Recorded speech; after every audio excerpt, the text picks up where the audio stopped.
Hello and welcome to my new sewing studio. I have moved into my apartment in Paris and I found a perfect little corner up in the attic, out of all places, to set myself up and start sewing again. I've got my new sewing machine and my overlocker, which I've ordered, is on the way. I'm very excited. This video is going to be about the basic terms you need to know before starting to sew. You're going to hear a lot of vocabulary in sewing that can sound quite confusing, but once you understand it and you have the context, it really helps. And I think these are things that I wish I had known earlier. So these are the terms that you should know. So when it comes to choosing fabric for your sewing projects, you're tossing up between woven or knit fabric. Woven is the most common fabric construction that you would find, and it consists of so many different types of fabrics. My pants, for example, are woven because they're quite sturdy. This is, I think it's a satin. So this is a woven fabric.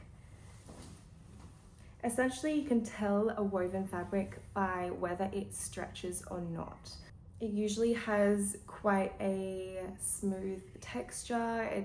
It's usually a lot cooler to wear and it doesn't stick closer to your body. It's kind of free flowing.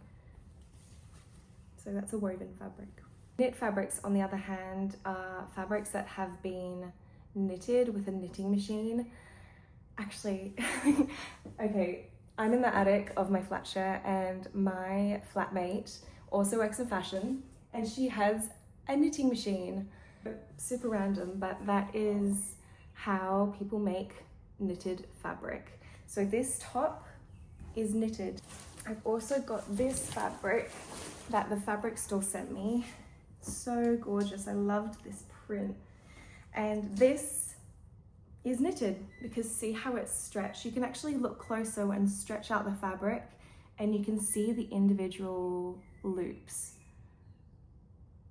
So that's the basics of choosing fabric. I highly recommend starting with woven fabric when you're beginning to learn to sew because it's a lot easier to deal with. Even now, after several years of sewing a lot, I still kind of steer away from knit fabrics. A lot of the times you need special machines like a cover stitch. They're just harder to work with, in my opinion. Woven fabric is pretty straightforward, so I would opt for that when you're starting out. How gorgeous is this fabric, by the way? What should I make out of it? Maybe a wrap dress or something nice for autumn.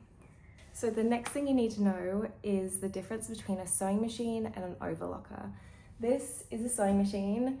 Using a sewing machine, you're going to be able to create seams and join fabric together. Do your research when it comes to finding a good sewing machine. There are so many options out there. Even recently, when I moved to Paris, I wanted to buy a new machine and I was using my mum's machine in Sydney. She bought it back in 2008. The machine was very loud, but it did the job, so you don't really need anything too fancy. Just make sure that you're not getting a machine that is designed for kids or it's really plastic and really lightweight. You want something sturdy that is not going to cause a lot of problems. If you're not sure about whether you want to learn to sew, then borrow a sewing machine from a relative or buy one secondhand. There are so many options on Facebook Marketplace these days. And then an overlocker is a type of sewing machine, but it's to create a professional finish on your raw edges. Let me show you. So this is a dress I've been working on, and this is what an overlock stitch looks like. See how it's minimized the fraying, it's created a nice clean edge. So I recommend that if you are sure that you're going to continue to sew and create garments, an overlocker is a good investment. I got my overlocker from Aldi in Sydney, which was just a grocery store. You know, sometimes they've got those special deals in the middle. So I think you can be a bit less fussy when it comes to choosing an overlocker, but also there are less options when it comes to overlockers. So just get one that you know will do the job. It doesn't have to have any like crazy settings or anything, just one that will have, you know, the stitch length and has the 4 spools. So next I'm going to talk about something called the Grainline, which is very important when you are cutting out fabric. So the Grainline is essentially referring to the way that a fabric has been woven. So this raw edge, where you can see the needles, the needle holes, this is called the selvage.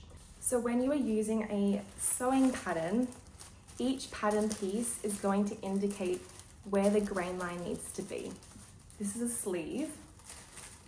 This arrow is indicating that the grain line needs to be going this way. So when you place it on the fabric, the pattern piece needs to be sitting this way. That way the fabric is going to be sitting straight on your body. If you cut something that is off grain, it's going to start twisting. You know when you buy a really cheap t-shirt and when you put it in the wash, it's all twisted? That's because it's been poorly manufactured and it's been cut off grain. So you have the grain line. You also have something called the bias. You might have heard of a type of skirt called a bias skirt, or a skirt that is cut on the bias. They've been quite trendy in the past couple of years. So that is when a pattern piece is cut diagonally against the weave. So if this is the selvage and it's parallel to the grain line, when I twist it, this is diagonal. And see how there's a little bit more stretch when it's on the bias? That means that when you cut out on the bias, there's going to be a bit more drape in the fabric because it's going to naturally pull, and it's going to show a lot more of your curves because it's got that give. So sometimes people might say that dresses that are on the bias are not very flattering, and it's because of that, because it stretches and it shows everything.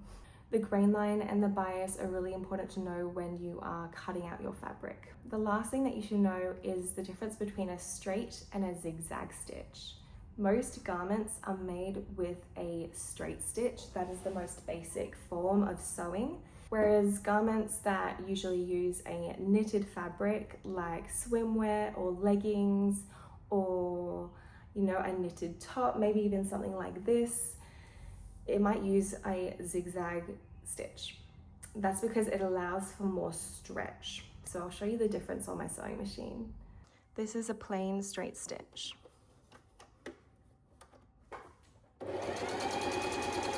Clip. And that is what you call a straight stitch. Pretty basic, the most common stitch used. Let's go zigzag stitch, here we go. See how it moves side to side? And then that's it. Cut the thread. And this is a zigzag stitch. See the difference? So those are the main things that you should know when you're starting out sewing.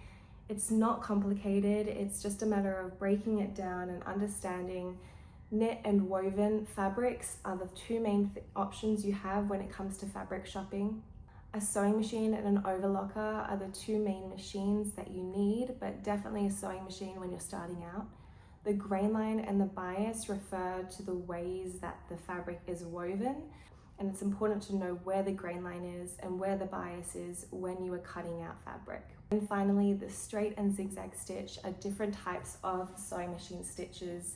The straight stitch being the most common, and the zigzag usually for knitted fabrics that allow for more stretch. When it comes to sewing, being consistent and just giving it a go, just starting, is the most important thing. You don't need to be perfect, especially in the beginning.